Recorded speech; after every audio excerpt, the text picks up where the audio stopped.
Welcome to Promote, Profit, Publish. I'm your host, Juliet Clark. And before we get started today, I want to remind you guys, go over and take our Promote, Profit, Publish quiz at www.promoteprofitpublishquiz.com. Find out if you're really ready to publish that book. There's a lot more to it than you realize. You don't just slap it up on Amazon and call it a day. There's a lot of audience building. There is a lot of social media. There's a lot of bestseller stuff to do. So go over and take that. Make sure you've got all your pieces in place before you decide to publish. Also, don't forget to go over to YouTube and see us over on Super Brand Publishing. You can follow us, subscribe over there. And everybody, if you're a more visual person than an audio person, you can go over there and actually watch the videos of all of these interviews. So today, I have like my accidental guest. I was out prospecting, which I do on LinkedIn pretty frequently, and I ran across Jack Hartzman, and we jumped on a call, and we have so many people in common. It was really surprising, but I also loved that he has a new podcast. He has a book coming out. And he made a big shift during COVID. So Jack is a professional photographer with more than 30 years behind his Canon cameras. Jack's decades of experience in the industry range from portraits and weddings, conferences, live events. He's a coach, mentor, motivational speaker, producer, director, podcaster, and a really great all-around guy. And that last part, I swear I didn't make that up. So Jack, welcome. Juliet, thank you so much for having me on the show, and it's really neat to be on the other side of the microphone. So they say right about now. I've had the pleasure of interviewing a couple of podcast hosts myself. It's always fun when you get to be the guest and not the host. It is. I actually frequently host, and it's a lot more casual. You don't have to worry about, what am I going to say? What am I going to do? You just show up and go. So I love that part of it. I was just having lunch with my wife, and I said, "Hey, I have to get ready for a podcast." She goes, "There's nothing on the calendar." I'm like, No, not our calendar, my calendar. I'm a guest today, not a podcast host. She's like, "Oh, well, that sounds really cool." And I have no preparation because I have all the answers to my own questions, I think. So anyway, I appreciate you searching me out on LinkedIn. It was fun to find out that we do have so many people in common. And I think it's great what you're doing. And you promised me that if I came on your podcast, that my book would magically appear on the bestseller list of the New York Times. Isn't that the way this works now? No. Oh my goodness! Then I must have misunderstood the pitch. But anyway, thanks for having me on the show, and I'm glad to be here with you. You're welcome. I thought you were going to say, "Well, I have to go now. Interview's over. Thank you so much." No, I'll tell you, your intro was very similar to mine in the fact that we try to find commonality with our audience and figure out what they're in need of. And the book process is something that I continue to struggle with. Our mutual friend, Doug Sandler from turnkeypodcast.com, I watched him write his book for 3 years. And I remember the painstaking efforts that he went through. And it's really a challenge. And most know that unless you make the bestseller list, it's not a gold mine, but it is a great vehicle to get to your audience and to distribute your message and validates kind of who you are and what you are in your particular discipline or industry. So big fan of what you're doing and what you're all about. And just trying to do my own thing as my industry of 35 plus years has been taken away from me for the last decade, or 10 months, not 10 years. And here we go, just trying to wait for the vaccine to catch up to the rest of us. So it probably seems like 10 years. So that's why I wanted to have you on the show. One of the reasons you made this huge shift. You're somebody who goes out every day and you're there. You see the creativity on the scene. You shoot it, and all of a sudden you can't go anywhere and do this anymore. So what was kind of that thing going on in your head that brought you to podcasting, which I know Doug was a part of? Well, Doug and I, Doug used to live with, Doug's from Baltimore, Maryland, and I'm from Rockville, Maryland, and we used to work together in the same company. We were actually business partners about 10 years ago. And he saw the longevity of being the number one bar mitzvah DJ in the Baltimore, Washington area for more than 20 years. Doug Sandler was doing between 100 and 150 bar and bat mitzvahs every year. Now let's do some simple math. There's only 50 weekends a year. And Doug was doing more than 100 bar and bat mitzvahs every single weekend for 20 years. That's crazy. And when we hit our mid 40s, he kind of saw the writing on the wall. Now, the longevity of a bar mitzvah DJ is a little bit shorter than a photographer. I do weddings and corporate events and bar mitzvahs and portraits, and I do all sorts of stuff. And I'm now in my mid 50s, and I don't have any issues with thinking and enjoying the fact that I'll be shooting for another decade or two. But Doug saw the writing on the walls, and I watched he and Strick Bonner launch Nice Guys in Business and then Turnkey Podcast. And I kind of followed their progress. And about 3 years ago, Doug and I started talking about me podcasting, because I've already done the motivational speaking and speaking at conferences, and I'm not really afraid of a microphone. And then last year, July of last year, my wife and I went out to stay with Doug and JJ. Doug moved out to Los Angeles, and I actually wanted to see somebody in the podcast space. I wanted to actually see how he had transitioned from events into this world, this wireless world of podcasting, where you could just pick up your digital recorder and go on the road to a wine tasting and do podcasts wherever you go. And anyway, so that's kind of how it happened. And years of talking about it, then going out last year and watching he and JJ, and then a bunch of personal stuff got in the way, and our business was, my wife and I run a 7-figure photo business, and it's an inordinate amount of, we don't do everything, but you still have to keep your finger on the pulse of it. And it's all encompassing. And then came the pandemic. And I'll give you this, the brief, cliff notes, if you will, that, well, we were in the middle of photographing a national dance competition February of last year. And first we went to a conference in Las Vegas around the 20th of February. And then we went on to Austin, Texas around the 26th. And then my client came to me and said, hey, the Orlando job next week was postponed. This virus thing is getting out of control and people are starting to cancel. And I said, okay, well, a friend of mine's having a surprise birthday party in Israel. I'm going to jump on a plane and go to Tel Aviv on one day's notice.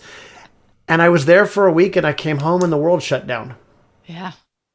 And all of a sudden, this incredible business that we had that revolved around corporate jobs and weddings and bar mitzvahs and quinceañeras and sweet 16s and you name it in the creative event space, it just was gone.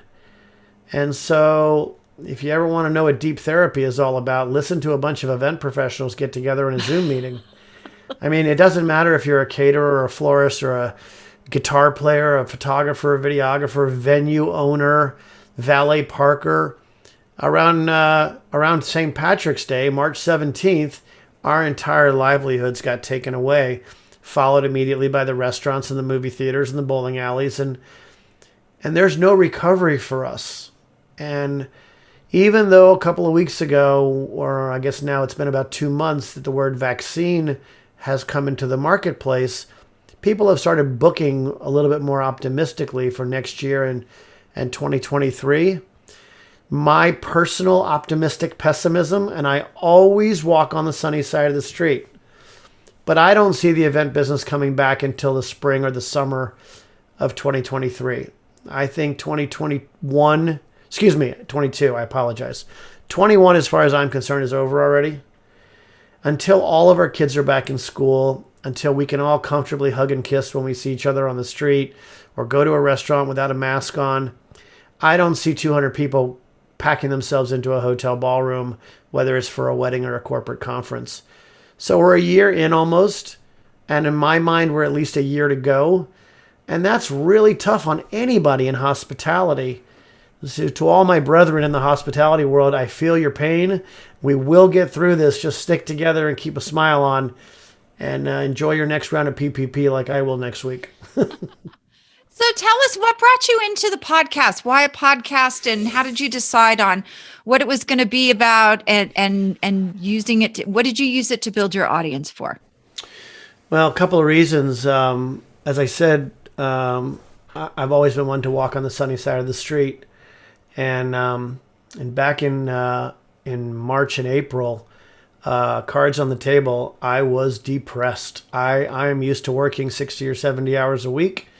I'm a guitar player in an 80s band, and I always find time to practice somewhere along the line. I squeeze in a Friday night bar gig when I'm between weddings or corporate conferences. And when my calendar got completely wiped out, I didn't know what to do.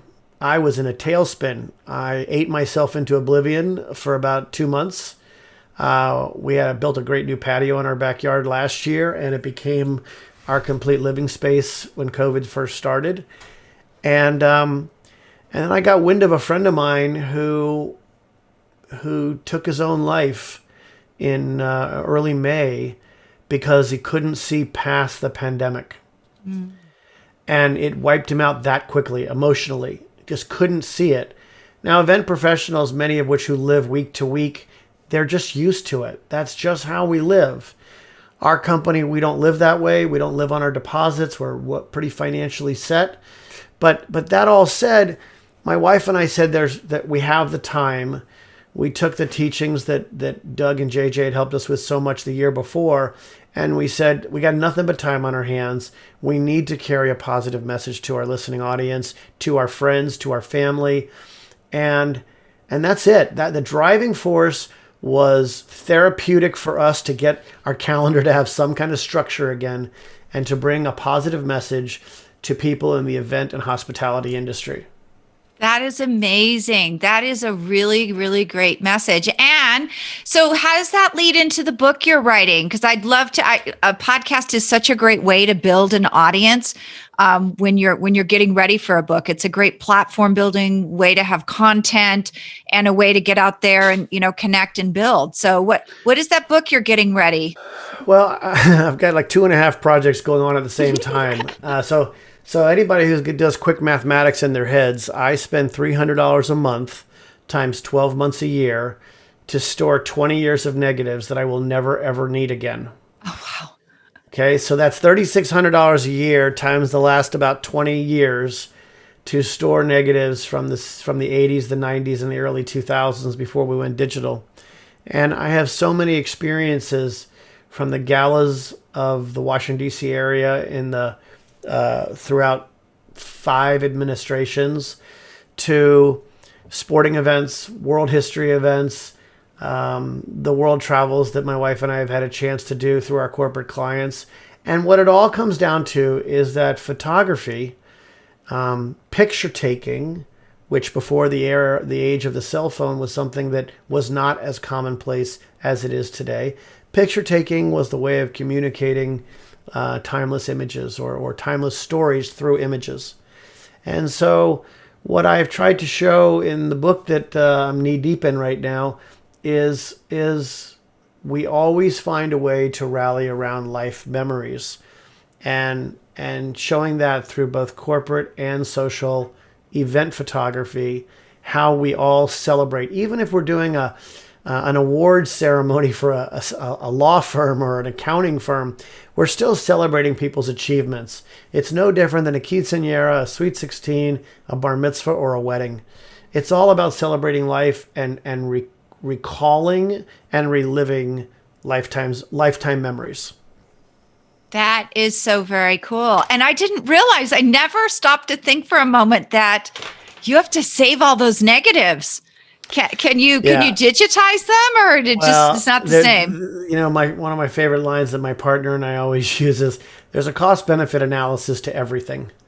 So which is harder, $4,000 a year to store everything, $3,600 a year for storing everything, or probably $8,000 or $10,000 of hard cash outlay to have somebody digitize those pictures, of which of that entire lot of negatives, I probably want 200 images. But finding those 200 images is a whole nother conversation. It's painstaking. But we're doing it. We're doing it because it's important. We're doing it because we have had the opportunity in our career to document some amazing, amazing, amazing things.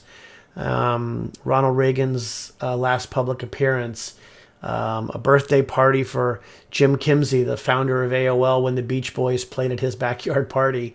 There's just amazing things that we've had a chance to be a part of that tell an incredible story. And I think the world that we live in today, it really doesn't matter what side of the aisle that you're on. We have a new president now. We all are looking for something to revel in, to be celebrating about and sink our teeth into. And if there's one thing we do that well about, it's positive life memories.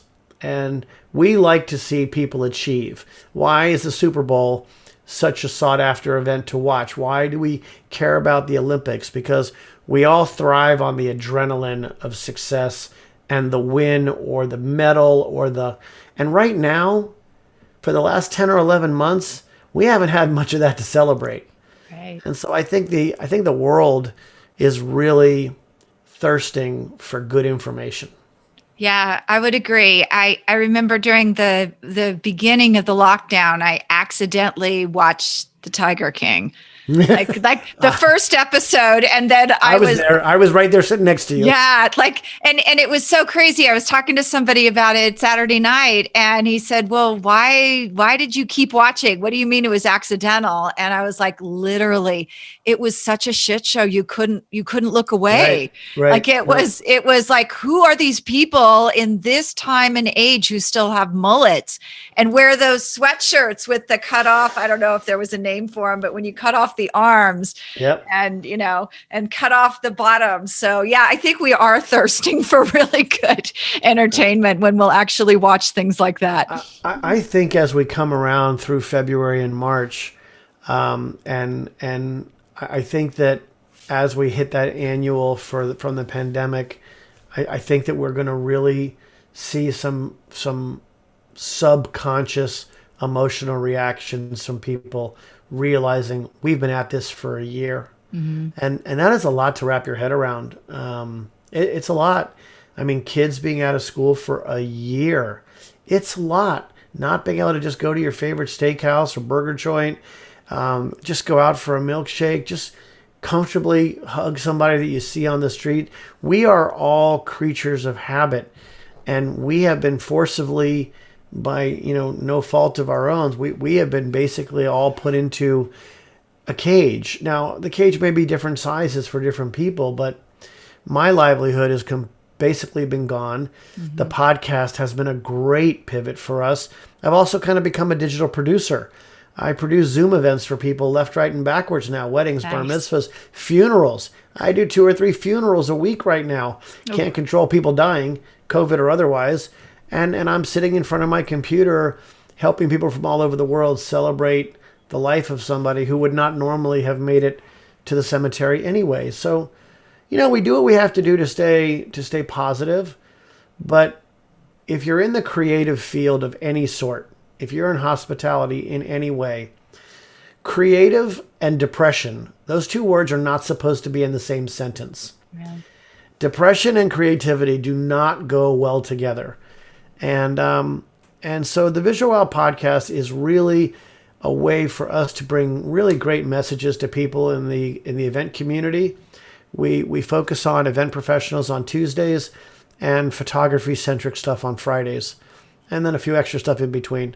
We're 60 episodes in 5 months, and we're having a great time, and we enjoy it. And our numbers, according to my mentor, Doug Sandler, that we keep talking about, are the numbers it took him 3 years to get to. And here we are in 5 months, and we're in 15 countries and almost 10,000 downloads. And we must be doing something right. People seem to be thriving on the message. Yeah, no, that's really great. And I enjoy doing this as well. When I hear my clients come in and content is always a big thing with them. There are a lot of excuses. I don't have time. I don't know what to do. I don't know what to say. I think the podcast, just opening up the mic and talking and having guests and being able to talk to people you probably normally would not have talked to, it makes my day. It's not like something that's difficult that I dread doing. So and as you probably know, if you don't enjoy the content you're doing, you're not going to put it out consistently. Well, that's absolutely for sure. And I'll share this one little story with you that I interviewed last week, a photographer from Houston who was dating a photographer from Milan, Italy, and went to visit him just before COVID and got stuck in the lockdown. and they fell in love. They got engaged during the lockdown, and I said to him, how I know what it did to us in the D.C. area and most of the United States. How did things? Your country shut down a month and a half before anybody else. How did they get people to not do micro events? 10 people in the backyard, something in the living room. He said, oh, it was really very simple. He said the government basically came to all the event professionals and said, if you get caught helping someone do their backyard wedding, it's a €500 fine. And every time after that, it's an additional 500. And so all of a sudden you realize that, as spoiled as we can be in our country with all of our civil liberties and all the things that we want to do to be Americans, in Italy, they weren't allowed to leave their home except to go to grocery or to a pharmacy.